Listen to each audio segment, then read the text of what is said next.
Your Excellency, Nepal is celebrating the tourism year this 2011.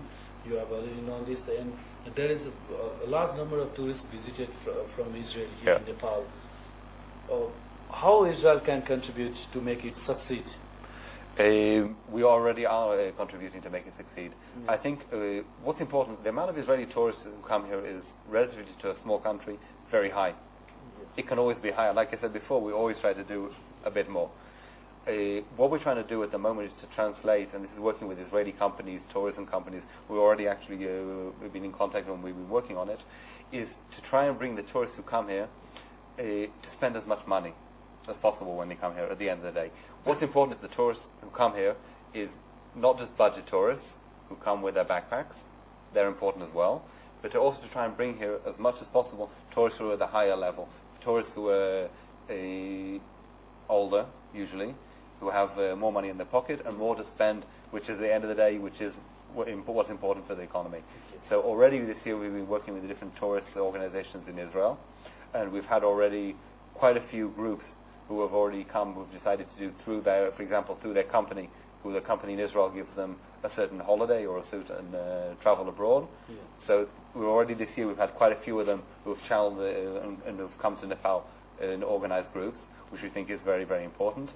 And it's important to try and bring that type of tourist, to bring as many of them as possible in the future. Yeah, Your Excellency, now let me to change the topics, and I would like to mention some important experiences and questions about security.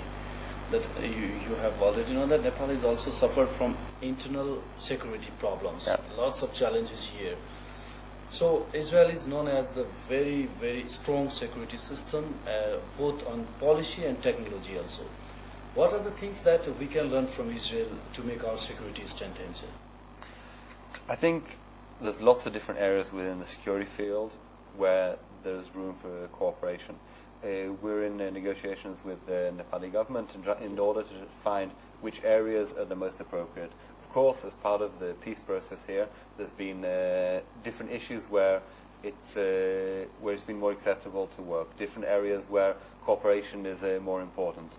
And as things change in Nepal internally, we're also in cooperation with the Nepali government, the Nepali parties, in order to facilitate and help in which areas we can.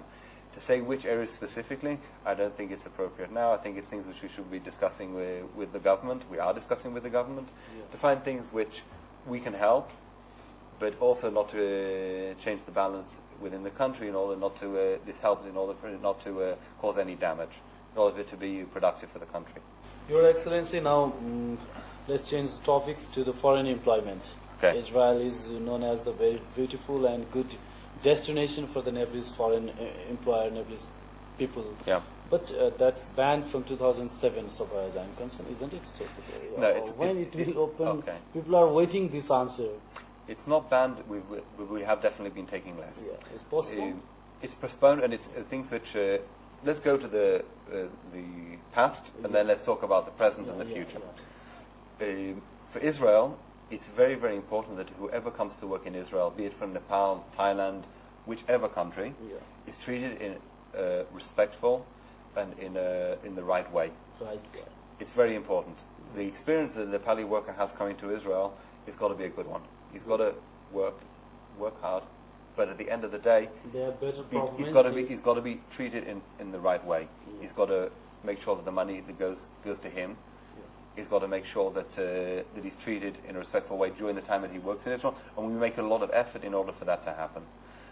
One problem that came up in the past in Nepal was that the process of workers coming to Israel was not very transparent. Not transparent. No, that's in the past. And certain, not every company, but certain companies here, we found were taking quite a lot of money from the workers before they came. They collected lots of money. Exactly. Yeah. And because of that, we said, okay, we can't keep the process the way it is. We want to make it better. And what we're doing now, we're negotiating with the Nepali government in order to find the right framework. And it's also a legal framework, so it takes a bit of time, in order that every worker who comes to Israel is treated in the right way, that the process he goes through is transparent, and that at the end of it, he comes back from working in Israel with a good experience. For us, that is very, very important. Now, the negotiations are going well. I don't want to promise a time frame, because sometimes these things take a little bit longer than we hope. But at the end of it, when this process is finished in a satisfactory way, then I'm sure that workers will be back in Israel. Back. Yeah, Your Excellency, before coming here, I had thought talking with Minister of Labor and the Transportation. He told that it's going to open very soon.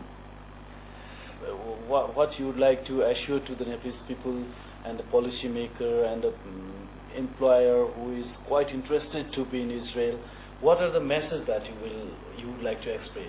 I hope I can agree with him. I think that we're working together with the minister. I think the minister is very strong, is very passionate about this subject. Young and energetic. Young and energetic. Exactly, minister. and I think that is a very good thing.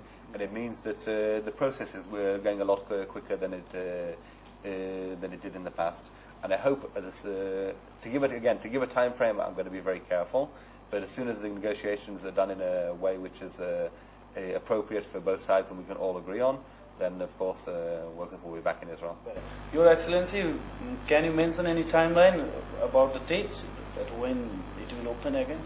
I think as well, I'll be very careful again with the timeline, because at the end of the day, there's lots of issues which the minister and the government are dealing with here other than this issue. And in order to make decisions, these things could take time.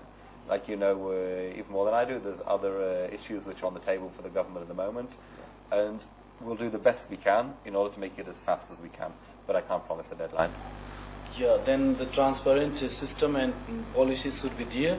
Exactly. That's what we're looking for. We're looking at the end of the day, not us and the Nepali government the same, but we've got to find a way which, with the Nepali legal system and the Israeli legal system, how it fits in the best way possible, that people who come go through a transparent system.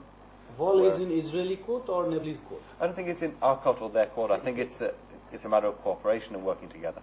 Yeah. Your Excellency, I think it's better interview that I got from you. Your opinion, your views will be very benefited to the Nepalese society, policy maker, and people also.